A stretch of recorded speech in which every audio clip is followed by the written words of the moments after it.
Hello students, last video में हमने पढ़ा था events in sexual reproduction in plants. उसका first topic that is pre fertilization events.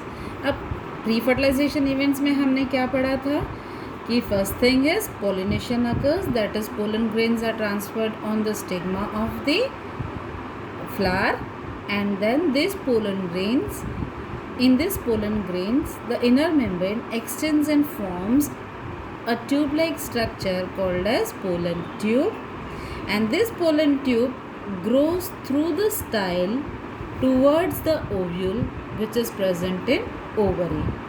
And here in this ovule, after reaching this ovule, the male gametes present in this pollen which this pollen was carrying, and this pollen was carrying how many gametes? 2 male gametes it was carrying, and now these gametes are released in the ovule.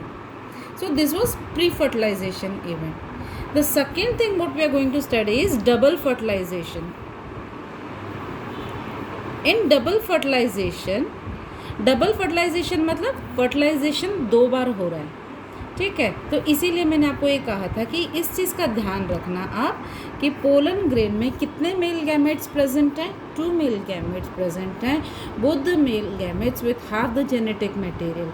इन्हें हम haploid कहते हैं। ये terms हम ना next chapter में discuss करेंगे, evolution वाले चैप्टर्स, क्या हैप्लॉइड होता है, क्या डिप्लॉइड होता है। अभी इतना याद रखो कि gametes they carry half the genetic material. अब जब इसमें 2 मेल गैमेट हैं तो 2 बार फर्टिलाइज़ करेंगे। कहाँ कहाँ फर्टिलाइज़ करेंगे? आप ये देखो, इन्होंने आपको ओव्यूल का स्ट्रक्चर दिखाया हुआ है। अब इस ओव्यूल के स्ट्रक्चर में आप देखो कि ध्यान से, तो they have shown 3 cells on one side and 3 cells on the other side and 2 cells in the centre. ऐसे दिखाया हुआ है ना, देखो ध्यान से ओव्यूल्स पे। तो ये क्या है कि आपका बेसिकली ये ओव्यूल्स में क्या प्रेजेंट होता है? एम्ब्रियो सैक बोलते हैं इसको। उतना हमें इतने कॉम्प्लिकेटेड टर्म्स भी याद नहीं करने, इतने कॉम्प्लिकेशंस हमें नहीं वो समझना, लेकिन आपको ये समझने के लिए इसलिए ज़रूरी है कि डबल फर्टिलाइजेशन क्या होता है, एक बार आप उसको समझो। इसीलिए एक बार ये बताते हैं कि ये कैसे बनता है, ये सब आपको नेक्स्ट क्लास का मटेरियल है ये, ठीक है। तो इस तरह का स्ट्रक्चर होता है एम्ब्रियो सैक। उसमें से एक सेल जो है, ये सेंट्रल सेल जो है, this is called as egg cell. इसे हम कहते हैं एग सेल कहते हैं। और जो सेंटर में जो 2 न्यूक्लियस प्रेजेंट हैं, इन्हें हम कहते हैं पोलर न्यूक्लियाई। इसे हम कहते हैं पोलर न्यूक्लियाई। अब होता क्या है कि जब ये बनता है, एम्ब्रियो सैक बनता है, तो इसमें डिविजन्स होते हैं ना, सेल डिविजन्स होते हैं। तो उस समय पे क्या होता है कि 6 सेल्स जो हैं ये आपके इधर आ जाते हैं towards the ends of the embryo sac, and the 2 nucleus in 1 cell wall, एक उसके अंदर 2 न्यूक्लियस आ जाते हैं, तो इसे पोलर न्यूक्लियर कहते हैं। यानी कि यहाँ पे कितने न्यूक्लियर प्रेजेंट है? 2 न्यूक्लियस प्रेजेंट है, और सब जगह पे यहाँ पे 6 सेल्स हैं, तो 1 इन ईच। अब हम इस स्ट्रक्चर को हम ये कह सकते हैं, it is 8 nucleate 7 sailed structure कह सकते हैं ना, क्योंकि इसमें 8 न्यूक्लियस प्रेजेंट हैं, 7 सेल्स हैं, लेकिन क्योंकि जो 2 न्यूक्लियस हैं वो एक साथ प्रेजेंट है, जिन्हें हम पोलर न्यूक्लियाई कह रहे हैं। अब होता क्या है, जब मेल गैमेट रिलीज होते हैं तो एक male gamete, 1 male gamete fuses with the egg cell. वो किसके साथ फ्यूज़ करता है? एग सेल के साथ फ्यूज़ करेगा, जो कि क्या बनाएगा? जाइगोट। और zygote will later on develop into embryo. और दूसरा जो मेल गैमेट है वो फ्यूज़ करेगा इस पोलर न्यूक्लियाई के साथ। यहाँ देखो सेंटर में पोलर न्यूक्लियाई के साथ में है ना, यहाँ पे जो इधर आपको दिखाया हुआ है 2 न्यूक्लियस है यहाँ पे, तो यानी कि 2 न्यूक्लियस तो इधर थे पहले से ही प्रेजेंट। तीसरा मेल गैमेट आ गया, तो यहाँ पे क्या हो गई? ट्रिपल फ्यूजन, यानी कि इसमें जो जेनेटिक मटेरियल है 3 सेट्स हैं, इसमें ट्रिपल फ्यूजन है ये, ठीक है, इसीलिए क्योंकि यहाँ पे फर्टिलाइजेशन 2 बार होता है, एक बार एग सेल का, दूसरे बार पोलर न्यूक्लियाई का, तो इसीलिए हम इसे कहते हैं डबल फर्टिलाइजेशन। एग सेल का जो फ्यूजन होगा वो बनाता है जाइगोट, और जो पोलर न्यूक्लियाई का जो फ्यूजन होता है वो बनाता है एंडोस्पर्म। ठीक है, बस बहुत डिटेल में इसको नहीं करेंगे, लेकिन इतना मेन वर्ड्स हम इनको समझेंगे। देखो मैं अभी इसका रिटर्न मैं आपको बताती हूँ। अभी डायग्राम आपने ड्रॉ किया है ना, जैसे मैंने आपको बताया था प्री फर्टिलाइजेशन इवेंट्स, उसके बाद आपने डायग्राम ड्रॉ करना था, उसके बाद हमने लिखा है डबल फर्टिलाइजेशन। डबल फर्टिलाइजेशन में क्या है, out of the 2 male gametes produced in the pollen, one male gamete fuses with the egg cell and forms zygote, and this is known as syngamy। इसे हम क्या कहते हैं, syngamy कहते हैं। ठीक है, दूसरा जो सेकेंड मेल गैमेट था, the second male gamete it combines with the polar nuclei to form endosperm। वो क्या बनाता है, endosperm, and this is known as triple fusion. क्योंकि पोलर न्यूक्लियाई के तो 2 न्यूक्लियस ऑलरेडी प्रेजेंट थे वहाँ पे, और एक मेल गैमेट के आ गया तो उसमें कितना हो गया, 3 सेट हो गए ना जेनेटिक मटेरियल के। तो इस तरह का जो फ्यूजन है क्या कहलाता है, ट्रिपल फ्यूजन। अच्छा, आपको मैं आपकी नॉलेज के लिए बताती हूँ कि जो ये एंडोस्पर्म है ना, देखो अब जो जाइगोट बना है, this is for sure it's going to develop into embryo. Embryo मतलब बेबी प्लांट जिससे बनेगा, प्लांट जिससे बनेगा। लेकिन ये जो एंडोस्पर्म है ना, इसका काम क्या होगा, इसका काम होता है टू प्रोवाइड नरिशमेंट या nutrition to the developing embryo. ये जो एंडोस्पर्म है ये डेवलपिंग एम्ब्रियो को क्या प्रोवाइड कराता है, नरिशमेंट देता है या न्यूट्रिशन देता है, ताकि एम्ब्रियो जो है वो डेवलप कर सके। उसको फूड, एम्ब्रियो क्या है, बेबी प्लांट में डेवलप, बेबी प्लांट कह सकते हैं ना हम उसको। तो वो जब बन रहा है तो उसको जो एनर्जी है, जो फूड मटेरियल रिक्वायर्ड है, तो वो उसको कहाँ से मिलता रहेगा, एंडोस्पर्म से मिलता रहेगा। ठीक है, और जो syngamy and triple fusion is known as double fertilisation, यानी कि एक fusion egg cell plus male gamete is called syngamy. ठीक है, दूसरा आपका polar nuclei plus male gamete is known as triple fusion, and syngamy का होना और ट्रिपल फ्यूजन का होना क्या कहलाता है, डबल फर्टिलाइजेशन। ठीक है, ये अपने एक्सप्लेनेशन इसमें नहीं है एनसीईआरटी में, ये बहुत कंसाइज और बहुत ब्रीफ एक्सप्लेनेशन आपको मैंने बस करवाया हुआ है, क्योंकि हमें ये डायग्राम समझना है, जो डायग्राम इसमें शो किया हुआ है बहुत कंसाइज है। ये 2-3 टर्म आपने याद करनी है, थोड़ा सा समझना है आपको, इससे कोई मतलब नहीं है कि ये आपके 6 या मतलब सॉरी जो 8 न्यूक्लिएट 7 सेल स्ट्रक्चर कैसे बनता है, क्यों बनता है, वो आपका कंसर्न नहीं है। बस आप इतना समझो कि एक सेंटर में पोलर न्यूक्लियाई प्रेजेंट होता है जिसमें 2 न्यूक्लियस होते हैं, एक एग सेल होता है। जब 2 मेल गैमेट रिलीज होंगे तो एक एग सेल के साथ फ्यूज़ करेगा और दूसरा पोलर न्यूक्लियाई के साथ फ्यूज़ करेगा। तो जब 2 बार फ्यूजन हो रहा है तो 2 बार फर्टिलाइजेशन हो रही है, और 2 बार फर्टिलाइजेशन हो रही है तो कहला रही है डबल फर्टिलाइजेशन। अब बात करते हैं पोस्ट फर्टिलाइजेशन इवेंट की। अब बात करते हैं पोस्ट फर्टिलाइजेशन इवेंट की कि फर्टिलाइजेशन के बाद क्या क्या होगा। अब फर्टिलाइजेशन हो गई, यानी कि पोलर आपका ट्रिपल फ्यूजन हो गया, एंडोस्पर्म बन गया है, जाइगोट बन गया है। फर्टिलाइजेशन होने के बाद अब क्या क्या होगा, अब होगा जाइगोट इज फॉर्म्ड। जाइगोट मतलब वही एग सेल के साथ मेल गैमेट का बनना, तो जाइगोट बन गया। Now the zygote divides and forms embryo. ये जाइगोट जो है अब डिवाइड करेगा, repeated divisions they will be and this will form embryo. Then The ovule develops a tough coat and is gradually converted into seed. अब की बार आया था, मैं क्वेश्चन आपको दिखाती हूँ, ये 5 मार्क्स में एक क्वेश्चन था पूरा. That now you have to you should know that ovule will develop into seed. Ovule develops into seed and ovary will develop into fruit. Ovary is developing into fruit.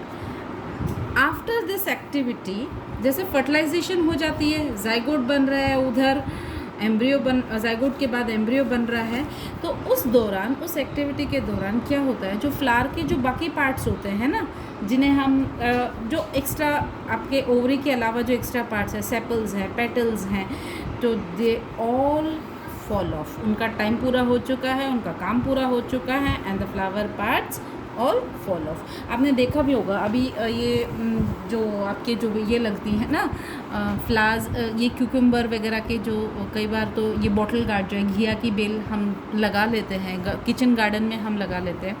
तो आप देखना जब उसकी जो बनता है, फ्रूट बनता है, तो उसके टिप पे आपने देखा होगा कि फ्लावर लगा रहता है ना. कई बार जैसे बॉटल गार्ड डेवलप हो रहा है और उसके टिप पे फ्लावर लगा होता है, तो that means that ovary has developed into fruit and that floral part जो है अब उनका कोई काम नहीं है. एंड फाइनली जैसे जैसे वो ग्रो होता है, ओवरी मैच्योर होती है, राइप होती है, and this floral parts all fall of. उसके बाद दिस एंडोस्पर्म जो मैंने आपको भी बताया था, this provides food for the growing embryo. ये जो आपका एम्ब्रियो ग्रो कर रहा है उसको जो है ये एंडोस्पर्म क्या प्रोवाइड करेगा, नरिशमेंट या फिर फूड प्रोवाइड कराएगा.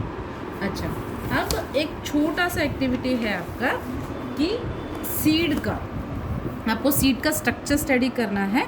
मैं अभी आपको ना सीड को दिखाऊंगी भी अभी, क्योंकि आपका ना ये प्रैक्टिकल में भी है. अभी एक्चुअली हम ये सोच रहे थे कि लैब मैनुअल्स अगर आपको अगर समर हॉलीडे से पहले अगर मिल जाते तो आपकी फ़ाइल का काम भी, रिटर्न वर्क भी कंप्लीट करा देते, पर अब थिंग्स आर डिफरेंट नाउ. तो ये आपका एक प्रैक्टिकल का भी पार्ट है और इसमें भी है एक्टिविटी में. तो मैं आपको वो जो प्रैक्टिकल वाला पोर्शन है मैं आपको अभी वीडियो में ही दिखा दूँगी, ठीक है. तो उसमें देखो जो सीड होती है उसके मेन पार्ट्स होते हैं सीड कोट, कॉटिलिडन्स और उसके अंदर होता है एम्ब्रियो. तो मैं आपको दिखाती हूँ इसको, एक ना वीडियो में दिखाती हूँ, वेट करो अभी. देखो ये ना है ग्राम सीड, सोक्ड ग्राम सीड, जिसको ना वाटर में सोक किया हुआ था ओवरनाइट, वो सोक्ड ग्राम सीड है. अब आप इसमें देखो, आपको ना 2 चीज़ें नज़र आ रही हैं. सबसे पहले तो इसके ऊपर, अच्छा देखो ये जो ग्राम सीड है, आप इसमें देखो आपको 2 चीज़ें नज़र आ रही हैं कि एक तो यहाँ पे एक स्कार है जहाँ से ये प्लांट के साथ जुड़ा होता है, जो आपका इसका जो पोड होता है, सीड पोड, उसके साथ जुड़ा होता है जहाँ से. तो it is a scar from where it was attach to that seed pod and this is called as hilum, HILUM, hila. ठीक है. इसके बाद अबाउ दिस एक छोटा सा पोर दिख रहा है आपको, यहाँ पे छोटा सा पोर है ना, दिस इज कॉल्ड माइक्रोपाइल. इसे बोलते हैं माइक्रोपाइल, जिसका फंक्शन होता है कि ये वाटर को इनटेक करने में, जब हम इनको सोक करते हैं सीड्स को जर्मिनेट करने के लिए, तो यहाँ से वाटर एंट्री होती है इनमें जो सीड्स के अंदर. सी यहाँ पे आपको NCERT जो आपका डायग्राम है देखो, इसमें शो किया हुआ है. आप इसको देखो, यहाँ पे दोनों चीज़ शो किए, लेबल नहीं किए हुआ. So the scar over here it is the hilum. Wait, let me write it. This is the hilum, HILUM, hilum, and this point is called the micropyle, जहाँ से ये वाटर एंट्री पॉइंट होता है. ठीक है. इसके बाद ये तो है इसके सीड के जो हमने मॉर्फोलॉजी देखी कि हमें ये नज़र कैसे आ रहा है. अब बात करते हैं ये जो ब्राउन कलर है, ये आपको इसे हम क्या कहते हैं, ये होता है सीड कोट.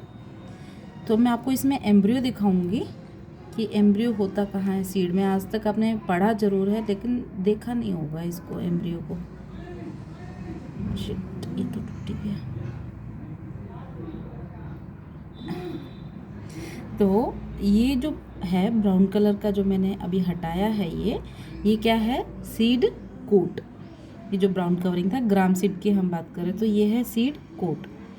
अब ये जो पार्ट है, दिस इज कॉटिलिडन्स। ये जो दो आपको नज़र आ रहे हैं, these are cotyledons of a seed. अब इन सीड्स में they carry the embryo. Embryo क्या होता है? जो फ्यूचर प्लांट है, जो फ्यूचर प्लांट में डेवलप होना है। तो आप इसको अगर ध्यान से हटाओगे, अगर ऐसे ज़्यादा ज़ोर से करोगे तो आपका एम्ब्रियो टूट जाएगा। ये अंदर आपको नज़र आ रहा है, ये जो पार्ट है इसका, this is your embryo. Wait, let me remove this. ये है एम्ब्रियो। ये पोर्शन बाहर था, ये अंदर था। This was with in cotyledons. So this is your plumule and this is your radical. जो ये जो अंदर है, अंदर जो कॉटिलिडन्स के अंदर दबा हुआ था, this is plumule and plumule will develop into what? Shoot. And the outside the seed was radical which will later on develop into roots। वो किस में डेवलप करेगा? बाद में रूट्स में डेवलप करेगा। देखो, अगर इनको ध्यान से देखो तो आपको इनमें बहुत दो छोटे छोटे बाइफर्केशन नज़र आएंगे, जो कि फाइनली दो बेबी लीव्स में डेवलप होंगे बाद में। जैसे ये जर्मिनेट करेगी seed, so they will develop into what? You know leaves, young leaves वो जनरेट करेंगे। और ये है, ये वाला सीड है 2 दिन तक जो जिसको सो करके रखा हुआ था। So the first thing to come out of the seed is radicle. जो सीड से सबसे पहले जो बाहर आती है वो क्या होती है? रेडिकल, यानी रूट पहले एस्टैब्लिश होते हैं।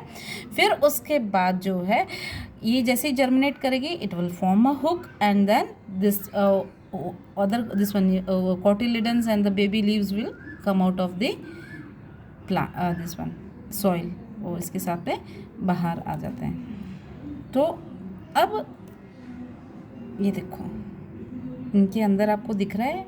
अब देखो, आपको अब पोजीशन क्लियर हो गई आपको कि प्लेम्यूल कहाँ है, रेडिकल कहाँ है। देखो, ये जो सीड्स के अंदर था, ये इसको ज़रा सा हाथ लगाते ही टूट जाता। देखो, इसमें और अच्छे से डेवलप्ड है प्लेम्यूल, क्योंकि इसको 2-3 दिन हो गए हैं तो ये और ज़्यादा डेवलप्ड है प्लेम्यूल इसका, और रेडिकल और प्लेम्यूल इसके कॉटिलिडन्स के अंदर था। कॉटिलिडन्स का भी फंक्शन क्या होता है? They contain the stored food. And don't get mistake with the endosperm and cotyledons. Cotyledons और एंडोस्पर्म से कंफ्यूज नहीं होना, इसमें एंडोस्पर्म नहीं नज़र आ रही आपको। इस तरह की जो सीड्स होती हैं उनमें एंडोस्पर्म नहीं होता, because the embryo has used it, completely use the endosperm. जो एंडोस्पर्म है उसको कम्प्लीटली यूज़ कर चुका है एम्ब्रियो, ठीक है। तो इनमें कोई एंडोस्पर्म परसिस्टेंट नहीं होता। लेकिन कुछ सीड्स ऐसी भी होती हैं जिनमें एंडोस्पर्म रहता है, लास्ट तक भी वो आपको नज़र आएगा। अच्छा, वैसे अगर आपको इंटरेस्ट है तो आप देखना, जब चीकू सीड्स होते हैं, चीकू सीड्स को ब्रेक करके उनका जब एक हार्ड सीड कोट, जो उनका ब्राउन ब्लैकिश ब्राउन जो कलर वो सीड कोट है उनका जब हटा लेते हो आप, तो उसके अंदर आपको कॉटिलिडन्स नज़र आएंगे। केयरफुल उन कॉटिलिडन्स को हटाओगे तो उनके अंदर 2 पतले पतले लीफ लाइक स्ट्रक्चर्स नज़र आएंगे, वो एंडोस्पर्म है। इफ़ यू आर इंटरेस्टेड तो आप उसको डाइसेक्ट करके देखना, ठीक है। तो don't get confuse between the cotyledons and the endosperm. अब तो ये तो हमारा प्रैक्टिकल पोर्शन, जो हमें प्रैक्टिकल्स में भी करना है, ठीक है बच्चे। ये हमने किया है ग्राम सीड का। अच्छा, अब मैं आपको क्वेश्चन दिखाऊं आपको कि आपकी बार जो है कौन सा क्वेश्चन आया हुआ था regarding this whole thing. Let me show you, this is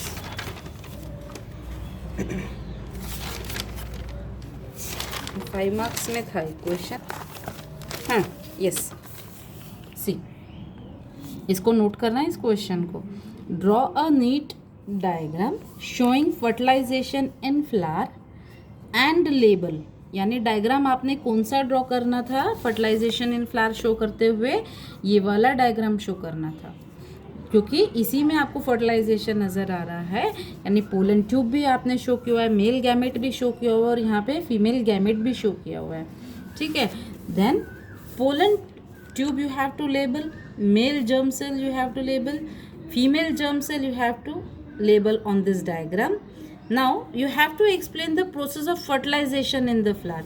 जो फ्लावर में फर्टिलाइजेशन का प्रोसेस एक्सप्लेन करना है। तो ये था आपका 3 मार्क्स में है ये ना, आपका 3 मार्क्स तो डायग्राम के लिए दिया हुआ था एंड 2 मार्क्स फॉर दिस। तो आपको explain the process of fertilisation में बच्चों ने पूरा पेज लिखा हुआ है, इतना सब तो लिखना ही नहीं है, सिर्फ एक डायग्राम देना है, जो पूछा हुआ है वही लेबल करना है।